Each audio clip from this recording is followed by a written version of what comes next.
మాజీ deputy mayor దాడి చచ్చిన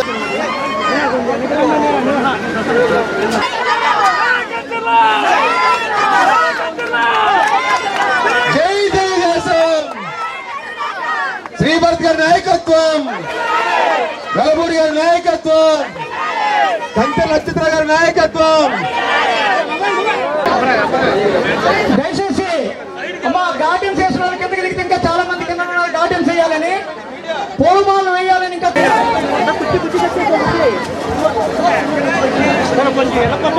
ప్రాంతంలో తెలుగు కార్యక్రమాన్ని ఏర్పాటు చేసిన మన కంచర్ల ఇక్కడ చేరిన పెద్దలందరినీ కూడా ఆశీర్వదించడానికి దేవుడు ఈ విధంగా మా కంచర్ల చిత్రరావు గారు మాకు ఇచ్చిన ఈ అవకాశాన్ని నిజముగా వీళ్ళందరూ దీవించబడాలి.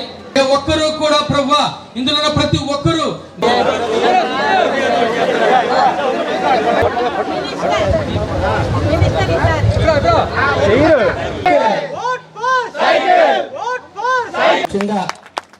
ఈరోజు తెలుగుదేశం పార్టీ అంటే పేదల పార్టీ.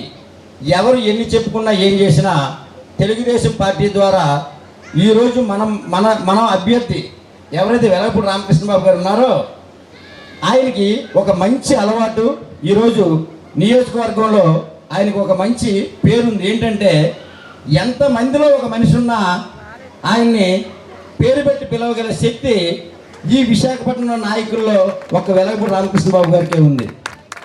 ఆయన ఎవరికి ఏం చేశారో చేయలేదో అది పక్కన పెడితే ప్రతి ఒక్కరు కోరుకునేది ఆప్యాయత. ఆ ఆప్యాయతని ఇవ్వగలిగే వ్యక్తి మన వెలగపూడి రామకృష్ణబాబు గారు.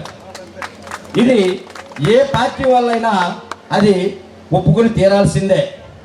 మరి అలాంటి రామకృష్ణబాబు గారికి నేను సపోర్ట్ చేయడం, అలాంటి వ్యక్తిని మళ్ళీ 4వసారి మనం ఈ యొక్క ఆరిలో ఈ మన తూర్పు నియోజకవర్గం నుంచి గెలిపించుకుంటే ఈ నియోజకవర్గంలో కొన్ని ప్రాబ్లమ్స్ మనకు ఉన్నాయి.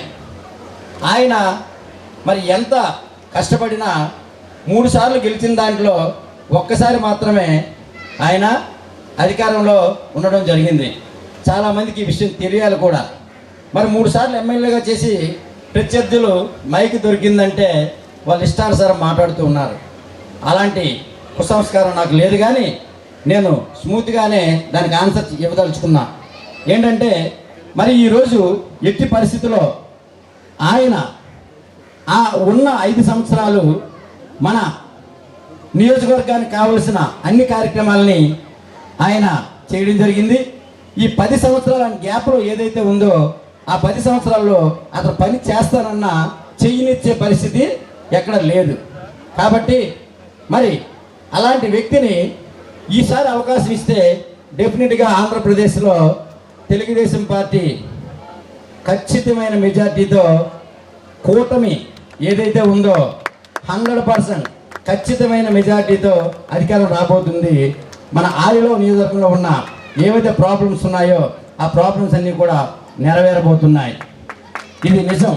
కాబట్టి మనం అందరూ ఆలోచించి కాలం అయింది, మరి ఎండ ఎక్కువగా ఉంది, మరి అందరూ సమయాభావం వల్ల మరి ఇబ్బంది పడుతున్నారు. కాబట్టి మరి ఎక్కువగా మాట్లాడకుండా మన 2 ఓట్లు ఏవైతే ఉన్నాయో, ఒకటి ఎంపీ గారికి సైకిల్ గుర్తు మీద, అలాగే ఎమ్మెల్యేగా వెలగపూడి రామకృష్ణబాబు గారికి సైకిల్ గుర్తు మీద వేసి అధిక మెజారిటీతో గెలవడం అనేది తథ్యం, అందులో సమస్య లేదు.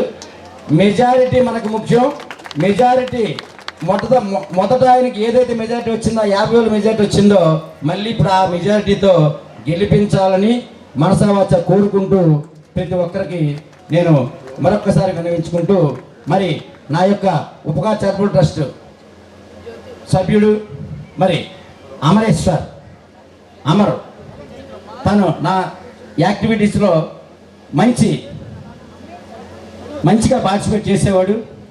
మరి తనని ఒక వ్యక్తి చంపినప్పుడు ఆమె ఎవరో మాకు తెలియదు, కానీ ఆమె తన్ని పిలిపించి తన ద్వారా ఉద్యోగాలు ఇస్తామని చెప్పి అందరికీ నమ్మించి కోట్ల రూపాయలు కలెక్ట్ చేసుకొని ఆ డబ్బులు తిరిగి అడిగే పరిస్థితుల్లో డబ్బులు ఇస్తానని పిలిపించి తన్ని లాస్ట్ 13వ తేదీన అతి దారుణంగా బండరాళ్ళతో కొట్టి 12 మంది చంపేయడం జరిగింది.